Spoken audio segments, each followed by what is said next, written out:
What is up? What is up? What is up? Woo! Welcome back to Let's Dig Into That, the Connection podcast where we volunteer our vulnerability in pursuit of growth and lasting change. And when I say we, of course, I mean the person sitting next to me.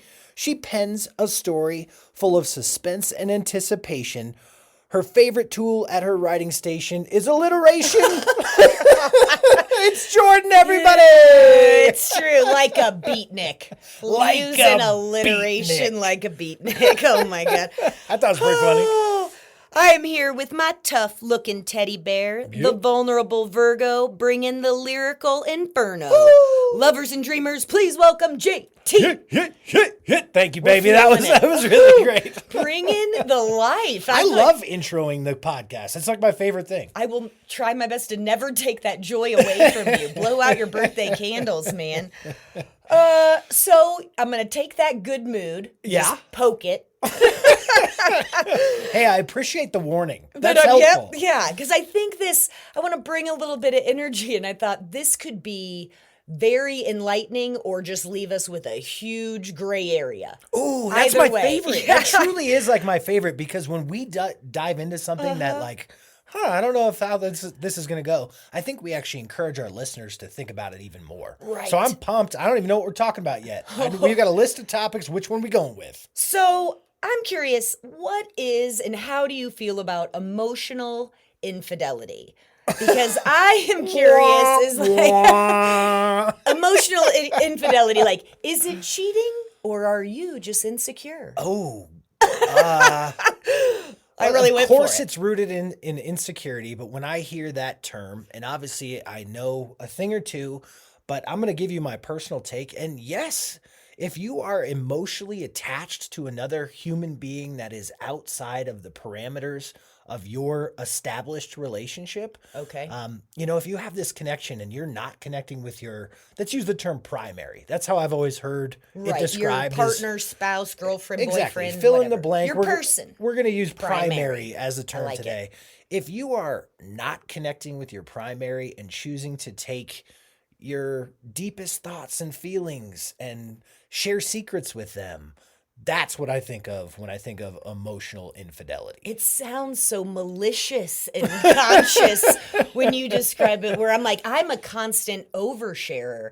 I might be a little emotionally slutty. I'll own that. That I love to connect and bond with you. And so I could see myself susceptible. And I love how you just big picture where I'm like, I am devastating that primary, that third party. But you're right that, okay. Well, so I think we'll get into all this stuff because I know. I'm sure we will. But I also think it's important, to understand this is not a set in stone standard. This is not something that we can Right, just. who defines this? You do. In your own relationship, it's important to talk about what the boundaries are, what is too far, how far, what kind of things make you feel uncomfortable when I'm around the opposite sex. Or I don't even think it has to be the opposite sex, but A threatening person, Yes. threatening a work spouse. And so work wife, work husband is a thing. Yes. That can be intense. And that's why I love this topic is because there isn't a way to define this for everyone. For our purposes, maybe a deeper emotional connection. Uh-huh. I don't know if it has to be deeper, but you're arguing it might be, but a deep emotional connection with someone outside that committed, that primary relationship. Okay. Not physical. We're Nope. talking emotional. Can lead there, but that's not necessarily for our discussion today. But I think you brought up a good point. Is it emotional infidelity only if it affects the primary relationship? I wonder. I don't know if we know. Well, I mean, if you're omitting or keeping secrets. That's your least favorite. JT. I really do. Lies by omission. I mean, you better same as a lie. come Same with as a lie. your CV because man needs to know stuff. Exactly. But if you find yourself keeping things from your primary partner that you're willingly sharing with another individual, you're probably crossing a line, at least in my opinion. You know what I mean? Sharing if you have insider secrets and they're really deep rooted in your identity, your authenticity that your primary doesn't know, Ooh. you're setting up yourself for failure here. Like things are going to get messy. I see so many. I feel so, yeah, judgment coming in, not from you, but maybe a little where I'm just like, whoa, the threats abound because you and your partner in a perfect world don't love all the same stuff. You're not, Right. into, and so should you have like that theater friend or that person that loves to go on long walks and that's, where you do your best chatting, I could see yeah, that being Well, really because intellectual stimulation yes. is something that I found. I'm seeing that where if somebody like tickles my brain Uh-huh. and then I'm like thinking about them a little bit And later, you're like, I got to go home to this dummy. I gotta drive it on that dumb head. No, but if I notice in my past personal experience in my relationships, if that for some reason is not satisfied, or even if potentially not insulting the intelligence of anyone I've been lucky enough to love at all, but like say we've even gotten just into a routine where we aren't even going for it. Like you are a relentless conversationalist. We rarely get tunes in the car. Like this man will go for it. And so if I'm a little bored, perhaps, Yeah. and I get intellectual stimulation elsewhere, I could see how having that a little could creep give in. that I would be like, oh, I feel safe and seen here. I want to tell you all my secrets. So again, personal take. Yeah. I'm not pulling on anything from my background or anything like that. I think that we all probably find ourselves being emotional, not faithful with our emotions from time to time. There's opportunities and friendships are a great thing and having a support network. Like Clutch. I'm I not would trying to throw argue- shade at any of that stuff. It's really about the stuff that you're supposed to hold close to your chest. The things The that boundaries are what you're the saying. boundaries need to be established before this is even a concept. And, I would say that this is a trending concept that when I started dating and being interested in having a relationship, this wasn't a thing. And I could be way off base, but I think that this has been accelerated and emphasized by the internet, by Oh, people God, sliding I into your can't- DMs. It used to be like your Ooh. coworkers. I'm telling you, the Are threats you too abound. flirty with someone by the copy machine? And now it's like, who is messaging you and sending you naked photos? That's true. The It's proximity. gone crazy. Right.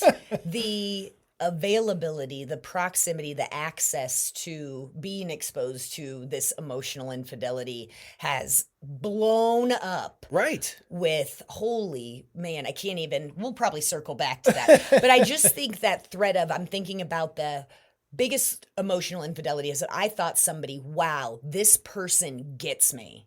They understand me in a way that my primary doesn't.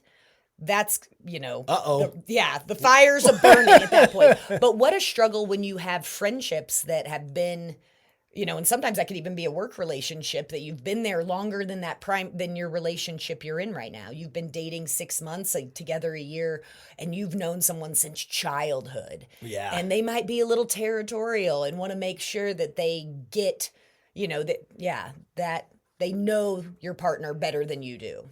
Yeah, I mean that happens for sure. And people are you already brought up insecurities.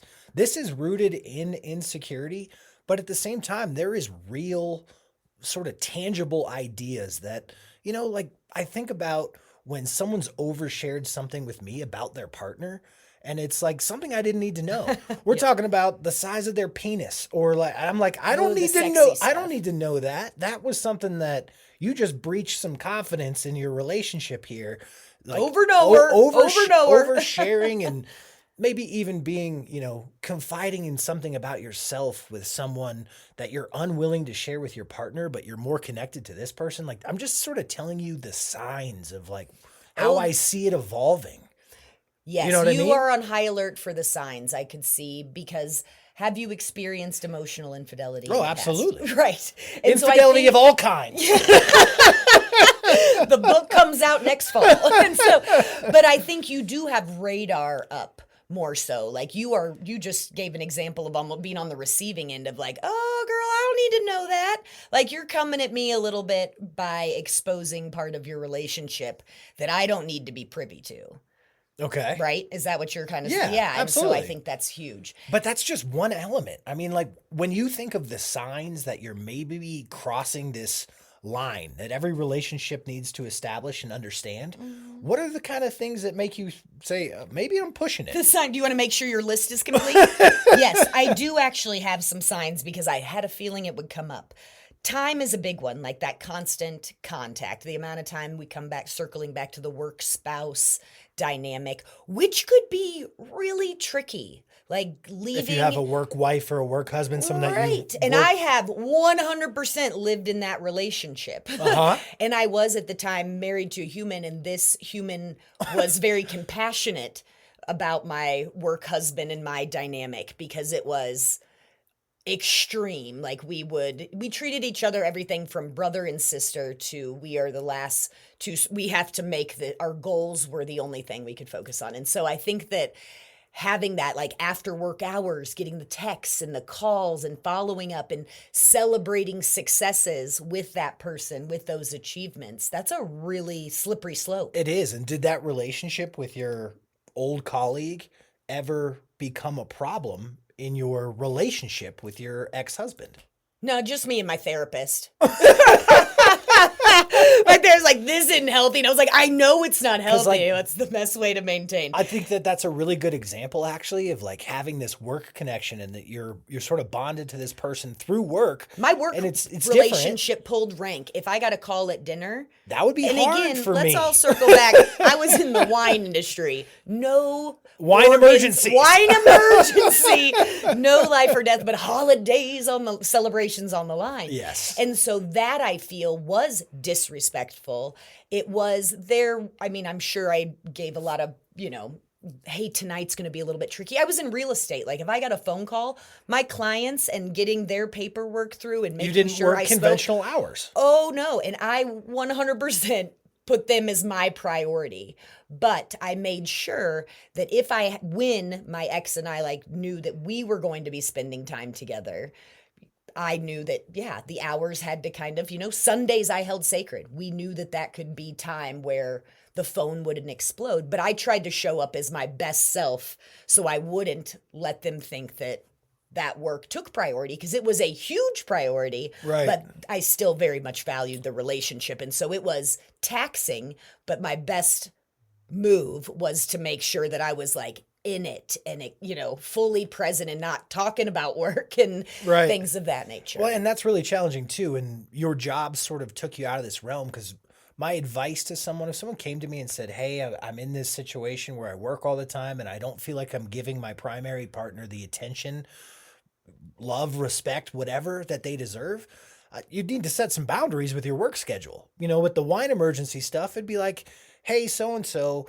my phone's off at 6 because I have a life. Mm-hmm. Like that's what I would say is like, that's how you can avoid it from evolving from this is my work husband. We do all this stuff. And then, and that's the boundary that's how you could respect your partner in that situation to make sure it doesn't evolve into that emotional infidelity If situation. you're checking in at all and you care about your relationship, I think the likelihood of success is great. Because, like, for me, I feel the minute we'll get back to these signs, like, if I'm toeing the line of emotional infidelity, I think I know.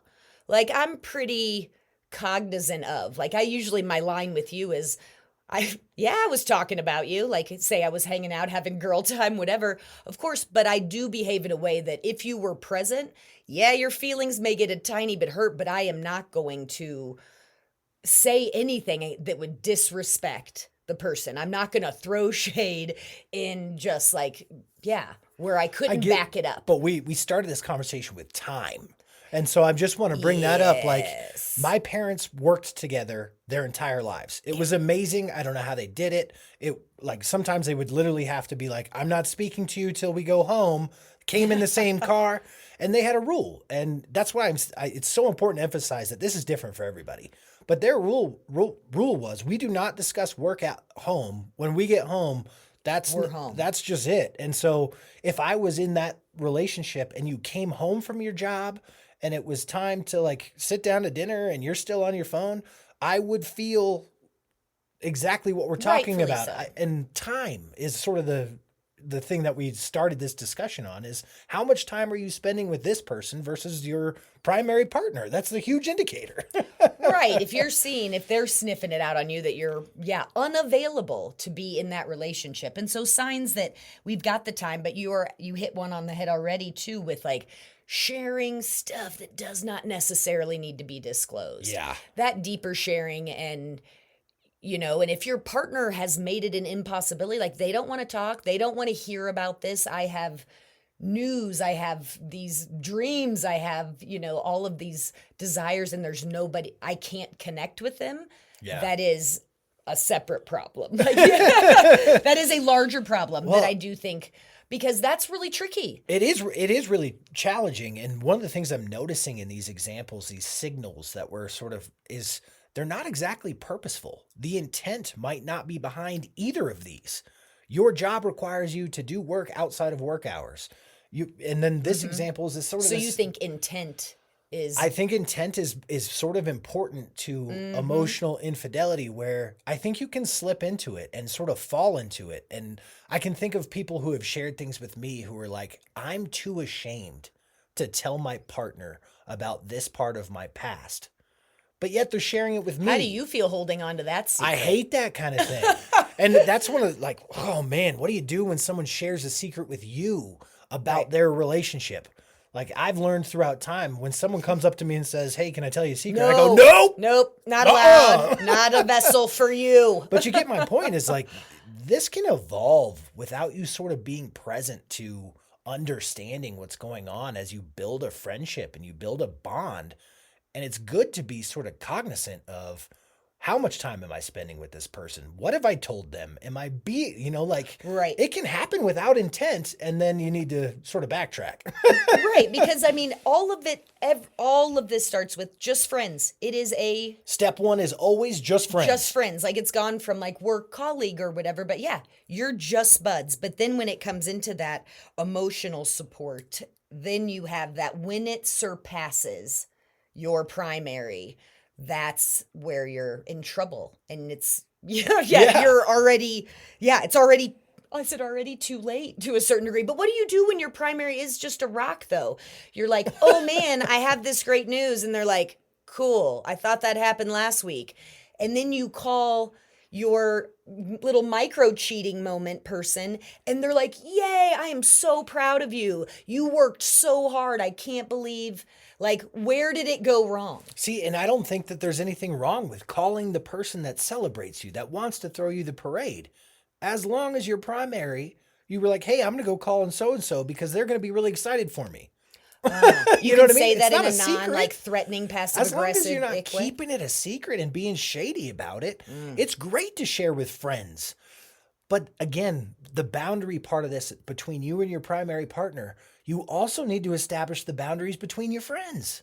And so when it could possibly cross that line, makes you uncomfortable, makes them uncomfortable, you don't just breeze by it. That's where I think a lot of people get in trouble with this, is like, that made me feel a little bit weird. That would be my area, is the breezy zone where it's like, oh shoot, too late.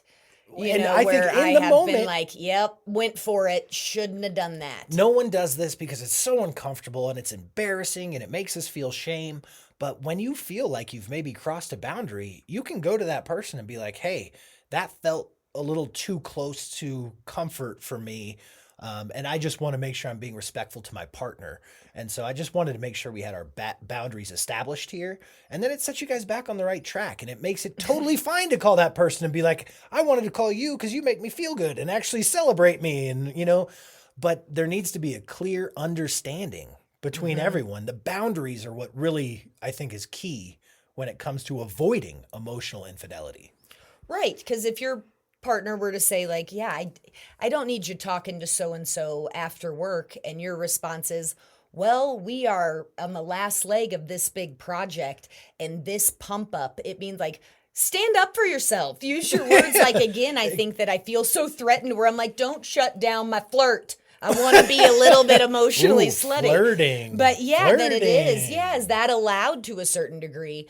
But I think, where I do feel I have a clear understanding of where your line might be. And so, but with my security, I feel like you flirting, hard to imagine.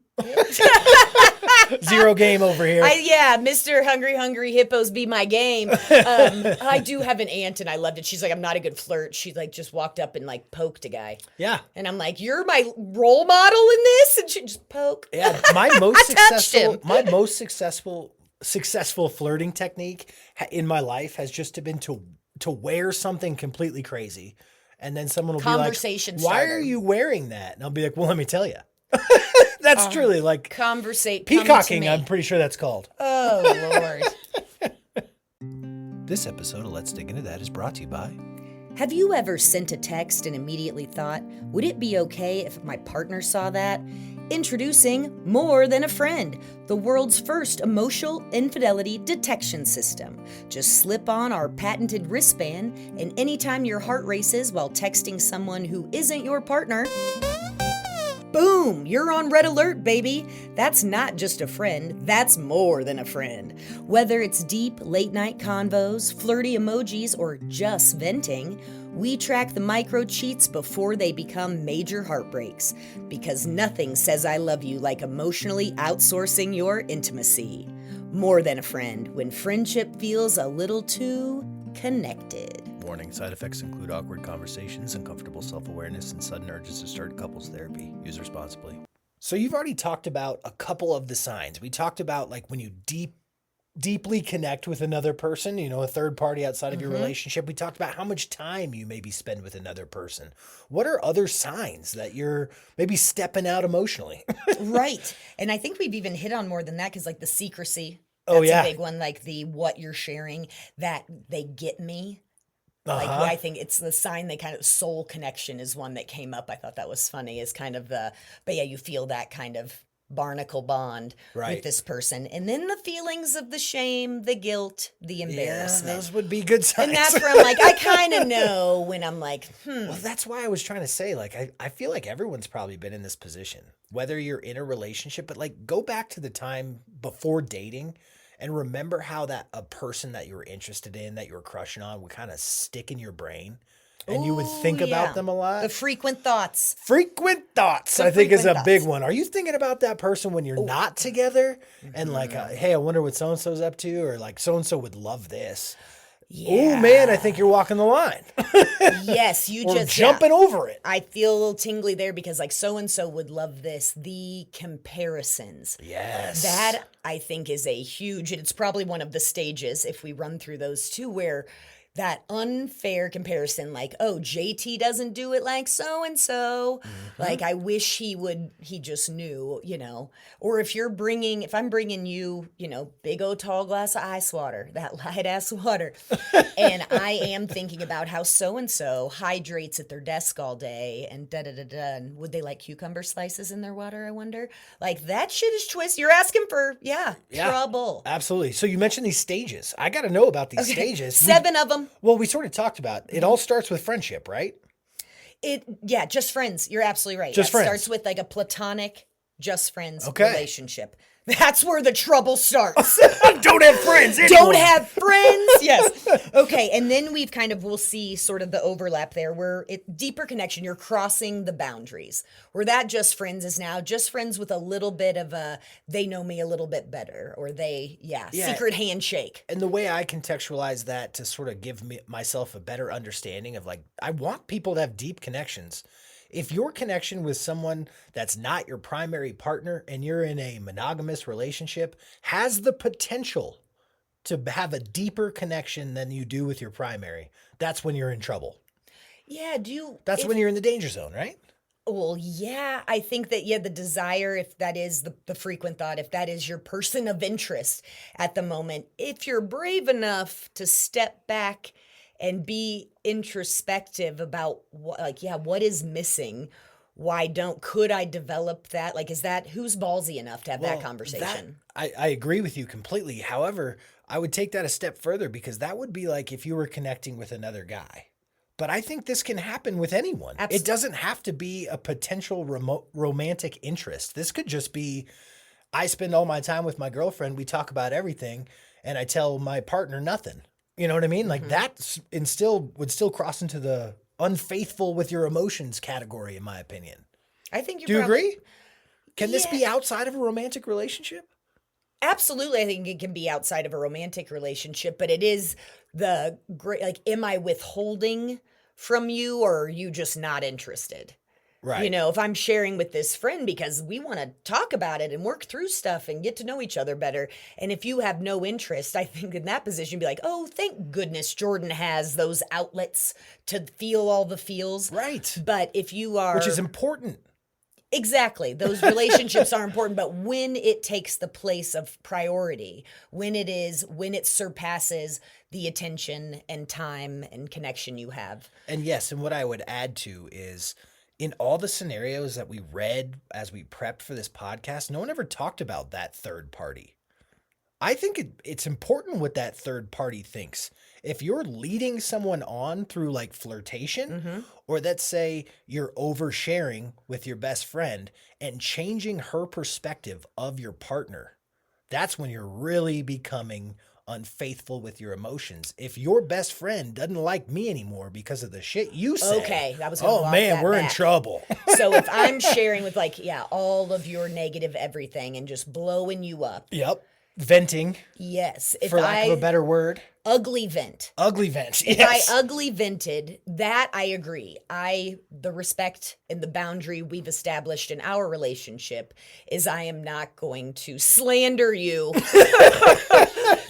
in front of those closest to me. However, you and I can get into a tiff where I am known to give a state of the union to my people. Yes. Where, you may be like, oh, how are you guys? It's been a while, just catching up, like what's new? And I'm like, you know what? JT and I are going through some shit right now. It has been the intensity level is high. We love each other, but damn if we are not just communicating like assholes at this current stage.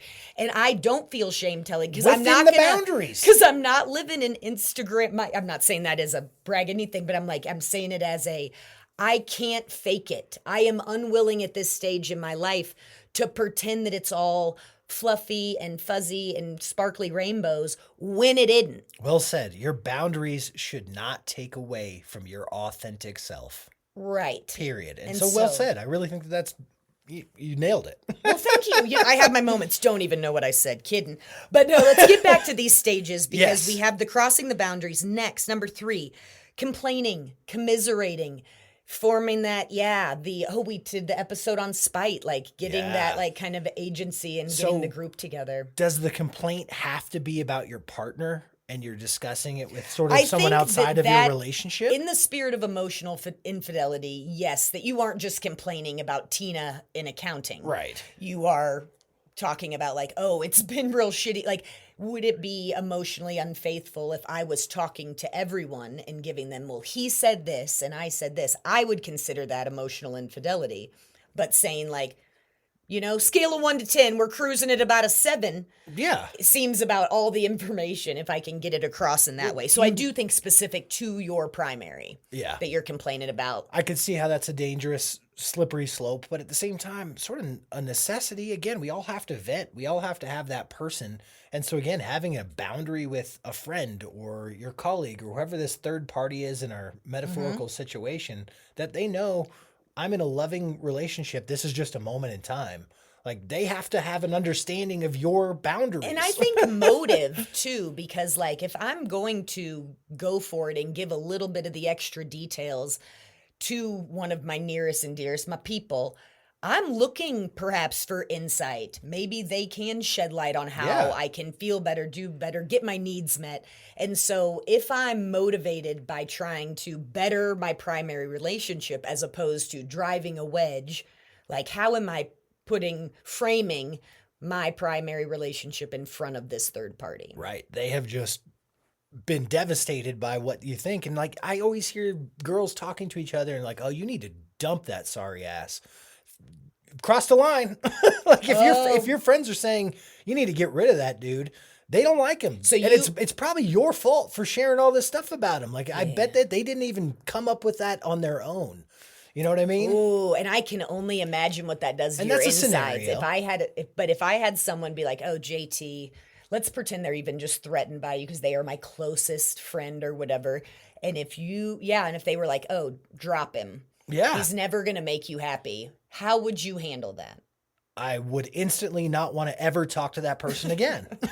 Dead to me. Both of us would be like, drop that person. That would instantly make me feel like, oh, well, that's not a real friend.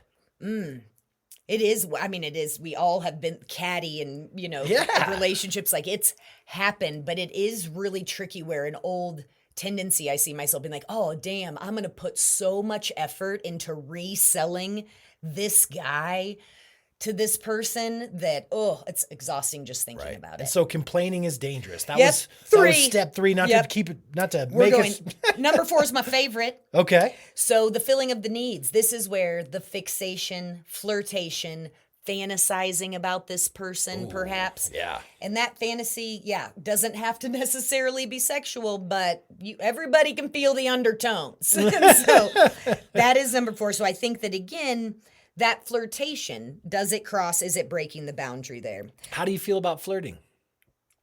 Like, smoke them if you got them. No, I'm just kidding. I think flirting it is a very situational, because I consider myself outgoing. I like to make others comfortable. I like to give a lot of compliments. Yeah. And so that could be one that's a little bit unique, but I think that I'm also very self-protective, and I don't waste a lot of time. And so if I feel like someone's coming at me flirting, I'm just like, wrong energy. Nope. I'm not a good receiver of that, but I definitely, usually for me, it would be like, damn, they're having a tough day. Could boost them up a little bit. So slutty flirt. Gotcha. Yeah. Flirting is an interesting one for me because we're talking about not physical here. Flirting and flirtation can breach into physical. And so if you're a physical flirter and you like to touch, you like to hug, that's where I really think you could get in trouble.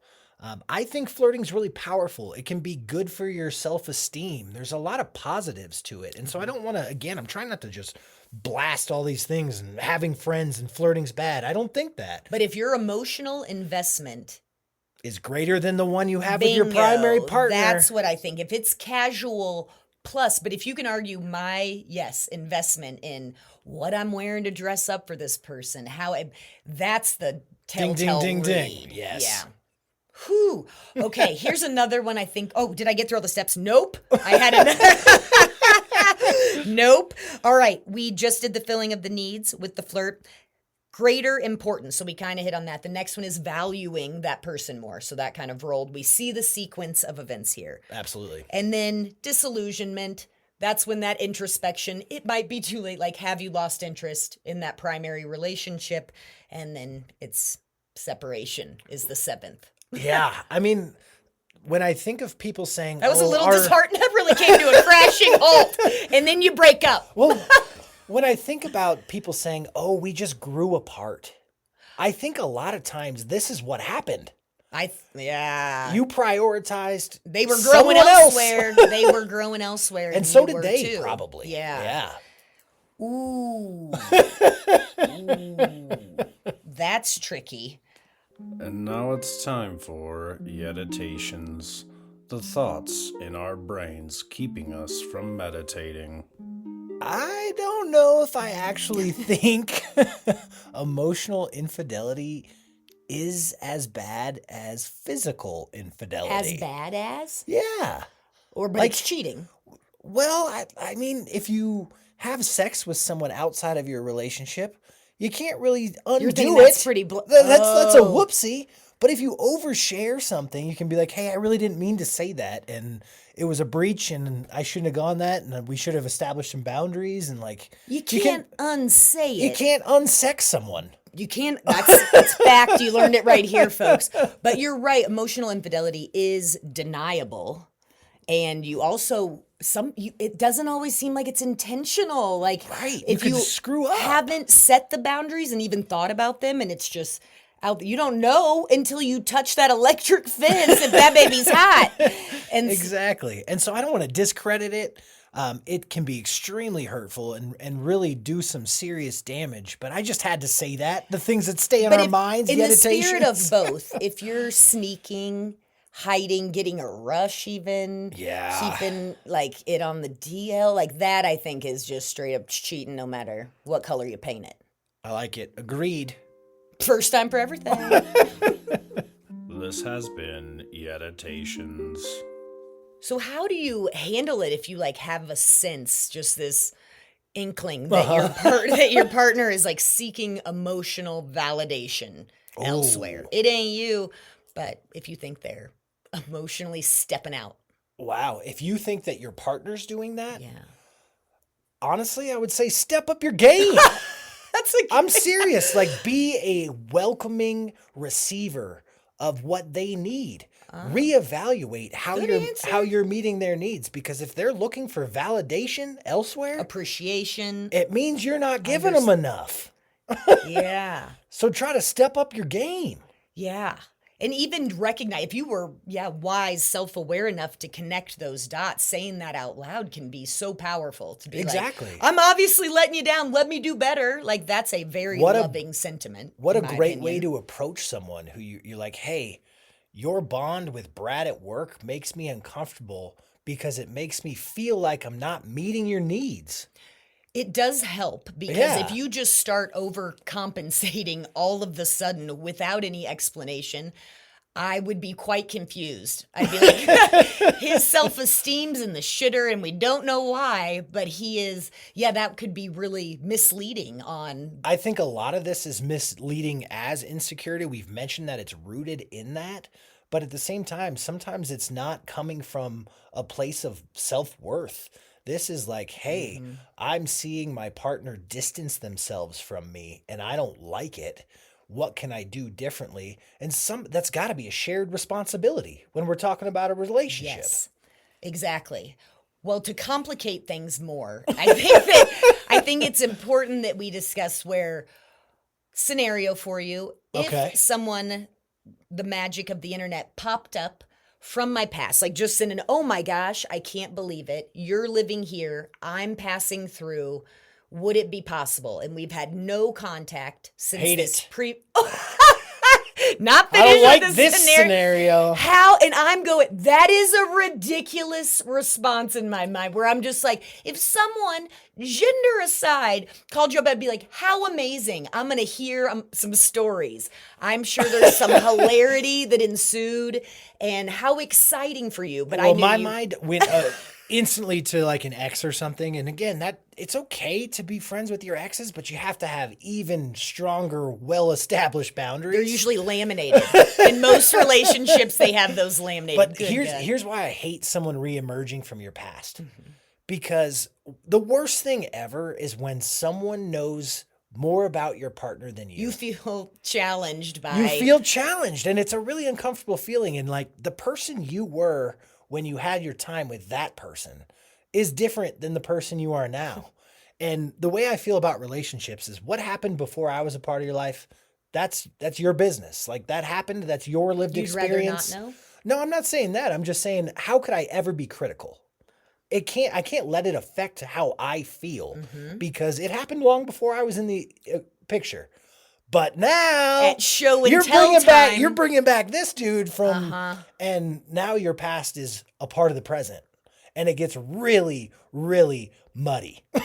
Yes, I can feel you just churning in the mud because it's a huge thing. Because you're right, you will never be able to understand the emotional connection that even if it is just a buddy. I know in my relationship, the move is get that text or email, scream it at JT, tell him immediately, no matter what room he's in, hey, I just heard from, right? Because that would be the tricky one on our end is if I was like, oh, that could be nice. It probably won't work out. Maybe I'll throw out a coffee time on Tuesday. And then if it comes together, I'll mention it.